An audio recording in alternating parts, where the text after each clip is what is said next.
Hi, this is Shira Rubinoff. I'm here with Gideon Hazam, co-founder, COO, and head of customer success for Memcyco. Gideon, such a pleasure to be with you here today. Thank you, Shira. Thank you for having me. Pleasure. So Gideon, we talk a lot about the cybersecurity atmosphere and the different types of attacks that organizations are facing, including social engineering, third-party exposure, configuration mistakes, poor cyber hygiene, cloud vulnerabilities, mobile device vulnerabilities, Internet of Things, ransomware, poor data management, inadequate post-attacks procedures. So this is a huge area, plus I'm sure you have a lot more to add. And I'd love if you could give our audience an overview of the cybersecurity landscape and some of the threats, whether there being some that I mentioned or others that you believe the organizations are facing today. Also, can you please share with the audience some of the most common attack scenarios that organizations are facing today and what consequences they potentially face should the bad actors succeed in the attack? All right. So basically, if we look, back 20 years back, a typical organization would have its digital assets within the organization. It would be on-prem, and the organization was kind of protecting their digital assets in-house, kind of, like in the old days, where a castle would be surrounded with very high, tall fence with gatekeepers to check who is coming in and so on. But over the last 20 years, everything was becoming on the internet and going to the cloud.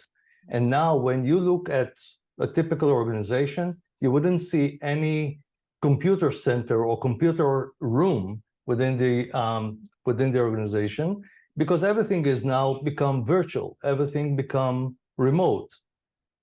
So this is, in a way, one of the first headache that organization would have in protecting their digital assets, because they are spread over different network, different clouds, and different services, because now we have SaaS also as a service.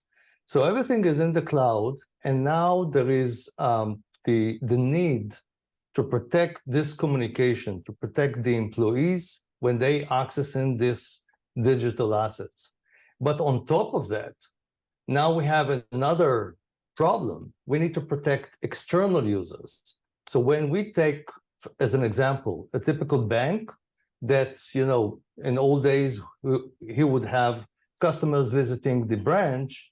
Now the customers are visiting online their accounts. So when it comes to external users, this is more difficult to see how we protect them, how we detect anything related to their environment, because we don't have any control. We, as a bank, as an example, we don't have any control how the end and external users are being protected. So this is becoming more difficult and more complicated to detect, protect, and counteract as a result of any attack related. Does that make sense so far? Yeah, very much so. And, I'd also add, as we all know, the attack surface is that much greater, as you mentioned, how we've changed so much, not even 20 years ago, 10 years ago, even 2 years ago. Can you talk to that point a little bit about how organizations are handling that from the typical attacks that may come in? They're coming faster, they're coming greater, and more diverse from many different areas. Yeah, so as you say, the attack surface is much more bigger, much more wider, and attacks can coming in different shape and forms. The bad actors would target, let's say, the network in one hand. They would target the website or the digital assets on the network, but they also going to target, as I said earlier, the external users, because these can be a very good path in terms of the attack to reach out to digital assets of the organization. So being an employee or being an external user, as a bad actor, I would try to target these in order to reach out to digital assets that I can put my hands on, hold of them. So, Gideon, how can organizations recognize threats in their environment?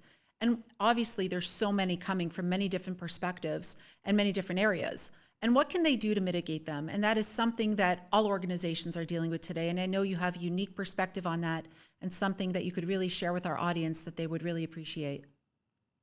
Yeah, so one of the common attack vectors is basically phishing attacks, Yes. because bad actors using phishing in order to get hold of digital assets, right? If through an employee of the organization or external user of the organization.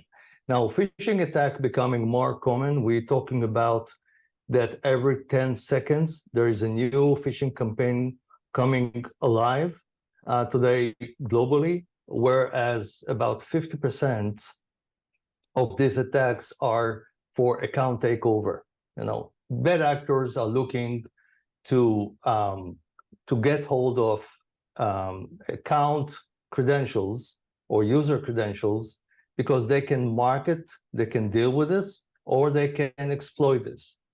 So detecting phishing attack is a challenge because in one hand, it's about education. You need to educate the employees of the organization. You need to educate the audience, the external audience of the organization. But believe it or not, most of them are not following this. We've been educated for many years to look for the lock when we look at the URL. 80% of the phishing attacks have locks on their URL. So Correct. It's not anymore any indication for security. So how you detect a phishing attack, how you know that you are being lured to get into a phishing site. And this is a challenge.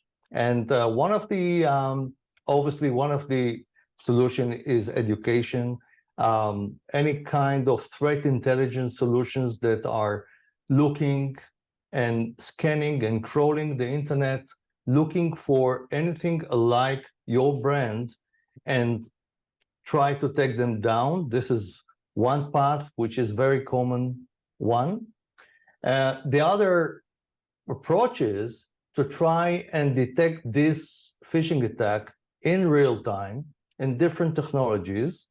And not only that, providing a full attack visibility. Who are the end users that are being exposed to this attack? Okay, this is one of the challenges that we see today in the market, because if there is an attack, you know that there is attack, but you don't know who are the victims being exposed to this. So there are solutions today in the market to find and to detect the victims or the potential victims. And then the next challenge is how we protect them, how we stop them on time before falling into this trap. And this is yet another challenge. Now, Gideon, you raised some very important points here. And I think one of the ones that you mentioned was educating the ecosystem itself, training, but also, we touch upon, and, I can mention, I've seen stuff that you do at Memcyco, and, not to push any product or one or the other, but one of the important things that I believe to be forward-facing in the environment is not just to allow an organization to know that the people coming in are right and not bad actors, but also letting the people know from the other side that they're at the right place and they're not being tricked. So again, the phishing parts and a lot of pieces that add extra steps per users end up having the users mitigate it, go around it. No one wants to do extra steps. People are working at lightning speed. So having something that is assuring is very critical. So thank you for sharing that. And as you mentioned, identifying the threats, and the organizations must know how to protect themselves. Can you please provide recommendations or some best practices for our viewers to defend themselves against these common attack scenarios?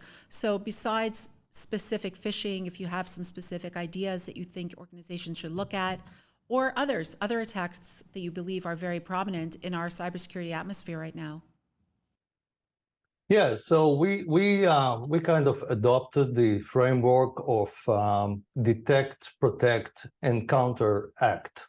Okay, so look for a solution that can provide you the entire framework here. We need to detect things when they're happening in real time. We need to provide the protection to the user, being external user or internal users. And we need to have the right playbook of counteracting once such an attack is being detected. So the cycle of detection to takedown of, let's say, malicious or phishing site, this is a cycle that everyone's familiar with. You need to find the phishing site, and ultimately, you will be looking to take it down.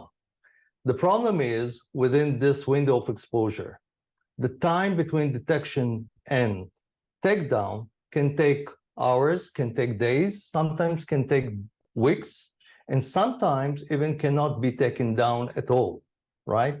So within this time frame, people are being exposed to this attack, people are falling victim into this attack, and the idea here is to provide a solution that will do this cycle, will detect and take down eventually, but within these 2 points will provide a protection to the end user, whomever he is, internal or external.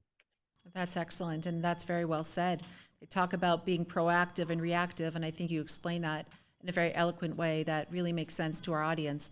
And before we finish this interview, I'd love to hear from you any specific or any type of cybersecurity pointers you'd like to share with our audience that could pertain to any area of cybersecurity, just from your knowledge base in the industry. Yeah, one of the interesting and common phishing campaign or phishing attacks that we've been seeing lately. I think this is very complicated one in one hand, but very sophisticated and very hard to detect and counteract as well.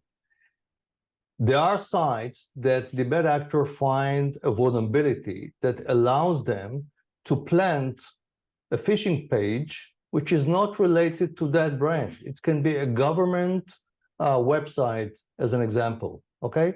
So the bad actor will be able to exploit a vulnerability and plant a phishing site on a post office, okay, which is not related to this site. And he will be running this phishing campaign out of this domain. Eventually, whomever going to trace back and try to see where this phishing campaign is coming, he will reach out to this government website. So you cannot take down a government website. So these kind of phishing attacks are very well hidden, very sophisticated, very short living, because they are kind of changing all the time the target and the domains that they are using. And these becoming more sophisticated and very successful from the bad actor perspective. So there are solutions to mitigate this as well. And this is require much more, let's say, sophisticated technology and solutions that can detect this, alert this, and also mitigate this. So this is, as an example, one phishing attack, which is very complicated, very hard to detect. I love that you raised those points. I think that's very important for our audience to hear. You know, there are some schools of thought that say if they're blacklisted and they're not going to go there, it's okay. But the fact that you understand and educated our audience and let them know it's ever changing and things move along quickly. Once it's an untrusted site, something else can be up the next day that's the same type of attack. It's really understanding, have the right technology in place, and keeping that movement at all times to be on your tippy toes, to be on your cybersecurity posture right within the organization. So Gideon, thank you so much for your share today, and thank you for your interview. And I believe the audience is going to learn a lot from you and Memcyco. Thank you. Thank you very much, Shira. Thank you.